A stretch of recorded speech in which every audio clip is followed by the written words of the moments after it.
Oi, amores, tudo bem com vocês? Eu espero muito que sim. Iniciando mais um vídeo aqui para o nosso canal. E mais uma vez em formato de aula. Hoje eu vou trazer um assunto muito importante, que é a doença da esquizofrenia. Está aí dentro dos estudos de saúde mental, né? Que a gente tem visto cada vez mais em concursos, especializações, né, nessa área, porque a demanda de pacientes está muito alta. Então, se você é novo por aqui, seja muito bem-vindo. Eu me chamo Milene, sou estudante de enfermagem, estou no 6º semestre, praticamente na reta final.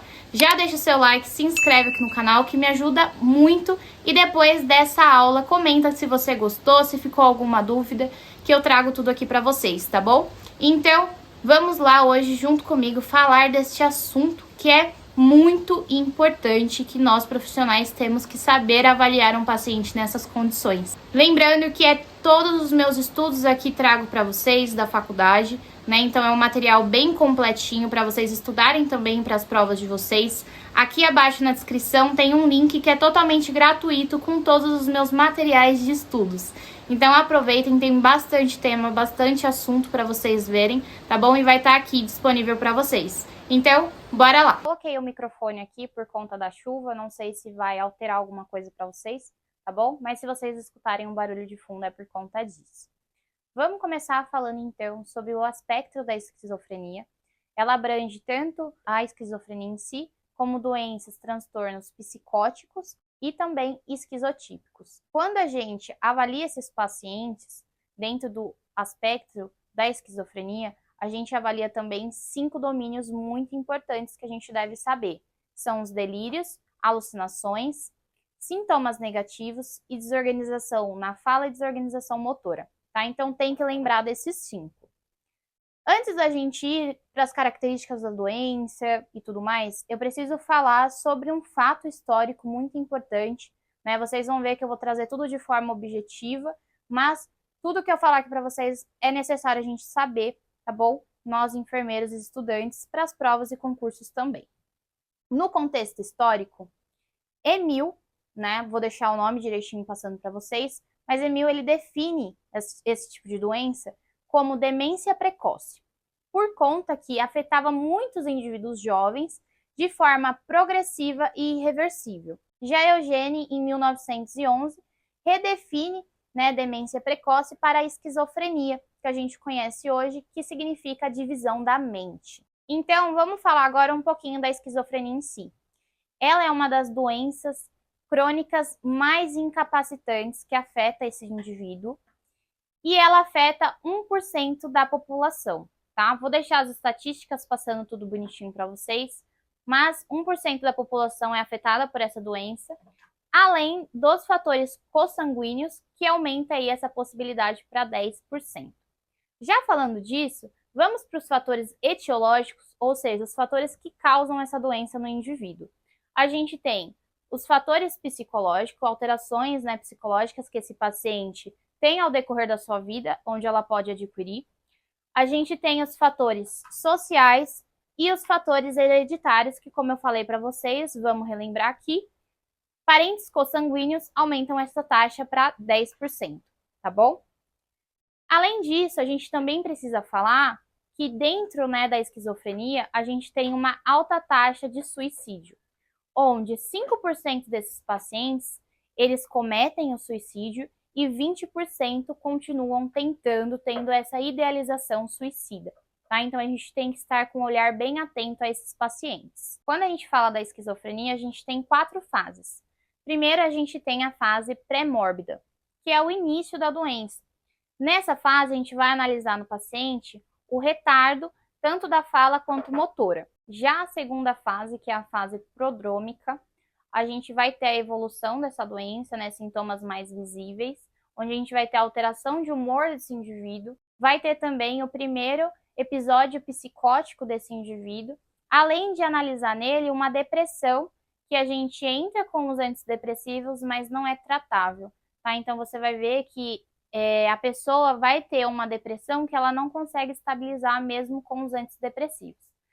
Depois da segunda fase, a gente vai para a terceira, que é a fase progressiva, ou seja, a evolução dessa doença, onde o indivíduo pode ter recaídas psicóticas, E a quarta fase, que é a fase crônica, ou seja, essa doença ela se estabiliza no paciente, né? Ela permanece ali com ele e ele fica entre recaídas, surtos, enfim, uma fase estável, mas que sim, ele tem recaídas ainda assim. Vamos falar um pouquinho sobre as consequências funcionais que a gente vai ter nesse paciente. A esquizofrenia ela afeta significativamente a vida social e a vida profissional desse indivíduo. Tanto que, no social, os homens são grandemente afetados porque fora do círculo familiar eles não conseguem ter um bom desenvolvimento social, eles não conseguem estar próximos de pessoas, criar vínculos, enfim. E quando a gente fala do âmbito profissional, né, a grande parte desses pacientes, eles vão ter empregos inferiores dos seus pais. Agora eu quero falar um pouquinho com vocês da fase prodrômica, que é uma fase muito importante dessa doença, onde o início tardio do tratamento dessa doença está associado a um pior prognóstico e também a uma pior resposta a esse tratamento. A gente vai ter sintomas inespecíficos ou sintomas negativos. Então vamos relembrar lá junto comigo. Ele vai ter o primeiro surto psicótico, ele vai estar em um quadro depressivo que não consegue ser tratável, né, com antidepressivos, como eu trouxe para vocês. E aí, no período prodrômico, a gente vai ter sinais e sintomas importantes, né, os principais. Então, a gente vai ter alterações no afeto, onde vai ter desconfiança, depressão, paciente irritado, ansioso e com muita tensão. Vamos ter alterações na cognição, então ideias bizarras. Lembra que a gente falou que a gente tem uma grande taxa suicida, né? Então, idealizações suicidas, dificuldade de se concentrar, né? Então, ele vai ser um paciente muito distraído. Alterações na sensopercepção, ou seja, alterações sensoriais, queixas somáticas, então distúrbio de sono, falta de apetite ou apetite muito grande, perda de energia e de motivação. E mudanças no comportamento desse paciente também. Então, a gente vai ver isolamento social, queda no rendimento funcional e comportamentos peculiares. Vamos entrar agora nos estados mentais de riscos.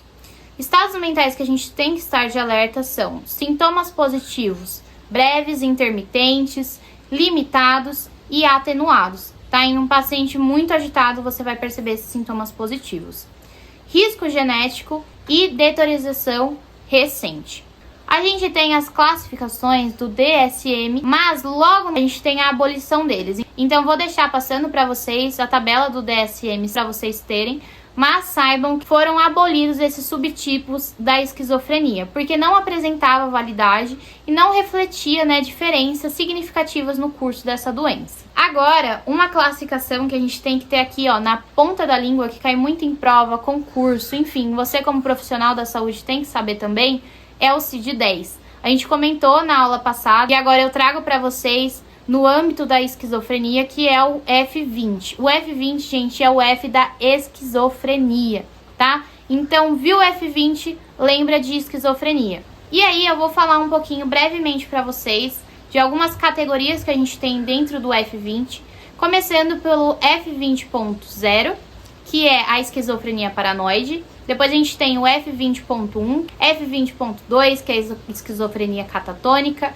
F20.3, que é indiferenciada, aí a gente vai ter a residual e a simples. Enfim, tabela vai estar passando tudo bonitinho para vocês, mas o que realmente a gente precisa ter gravado é que F20 significa esquizofrenia. E aí a gente vai ter os outros transtornos psicóticos, que a gente abrange dentro do aspecto da esquizofrenia, como eu comentei com vocês, que vai desde o F21 até o F29, e a tabela vai estar passando aí para vocês. Indo já para o finalzinho da aula, porque é uma aula bem objetiva, mas com tudo que vocês precisam saber, eu quero falar um pouquinho da sintomatologia dessa doença, onde a gente vai ter alterações na sensopercepção, alterações afetivas e alterações no pensamento desse paciente. Dentro desses sintomas, a gente tem duas divisões, duas classificações, tanto para a esquizofrenia para quantos outros tipos de transtornos psicóticos. Inclusive, na aula passada eu cheguei a comentar um pouquinho com vocês, que são os sintomas positivos e os sintomas negativos. Dentro da classificação de sintomas positivos, a gente vai ter alucinações tanto auditivas quanto visuais, delírios, né? Então, delírios de grandeza, perturbação do pensamento, e comportamento desorganizado. Então, quando a gente falar sobre sintomas positivos, lembrem de um paciente agitado, tá? Já indo para os sintomas negativos, são pobreza de conteúdo do pensamento, da fala, embotamento afetivo, isolamento social e diminuição de iniciativa, né? Então, é um paciente deprimido, um paciente cabisbaixo. Esse tipo de paciente vai nos apresentar sintomas negativos, ou seja, é um paciente triste. Pensa nisso, tá? Associa isso na sua cabeça. Sintoma positivo, agitação. Sintoma negativo, tristeza, tá? E para finalizar, eu quero trazer para vocês os tratamentos e vocês vão ver que não tem nenhuma dificuldade em lembrar, associar os tratamentos dessa doença, o tratamento da esquizofrenia. Dentro disso, a gente vai incluir os fármacos, que são os antipsicóticos, vamos ter também a psicoterapia e, por fim, a gente vai ter a reabilitação, tanto social quanto vocacional. E é muito fácil da gente associar os tratamentos da esquizofrenia, porque é só você lembrar do contexto desse nosso bate-papo. Por que a gente vai entrar com um antipsicótico, né? O fármaco antipsicótico? Porque esse paciente, lá nos 5 domínios, vai apresentar pra gente delírio, alucinação, desorganização mental. Então, ele precisa de um fármaco que ajude ele a alinhar, né, o mental dele.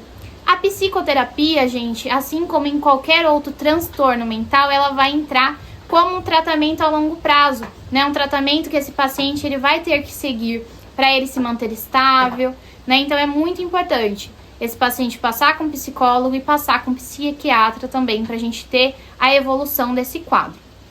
E por fim, a reabilitação, tanto social quanto vocacional, porque como a gente comentou, a esquizofrenia, ela afeta, né, significativamente o ponto social e o ponto profissional na vida desse indivíduo. Então a gente, como profissional, a gente precisa reabilitar ele para integrar ele novamente na sociedade, trazer ele para o âmbito profissional, né, de uma qualidade boa. Enfim, gente, o tratamento é bem objetivo e tem muito a ver com tudo que a gente conversou. E bom, amores, esse foi o vídeo de hoje, a aula de hoje, né? Tava ansiosa para trazer esse estudo para vocês. Eu fiz com muito carinho. A fala, né, ficou bem objetiva, porque realmente eu quero trazer nesse formato objetivo para vocês conseguirem entender, conseguirem processar, né, esse tipo de informação, não somente decorar, porque é muito importante para nossa vida, tanto acadêmica quanto profissional. E, gente, o material tá completíssimo para vocês, fiz com todo carinho, né? Então, conforme fui falando, fui apresentando o material. Além disso, ainda tem o material em PDF para vocês no link aqui abaixo. Então, não esqueçam, entra no link, baixa o conteúdo, que é de forma gratuita, é realmente algo para ajudar vocês nos estudos de vocês.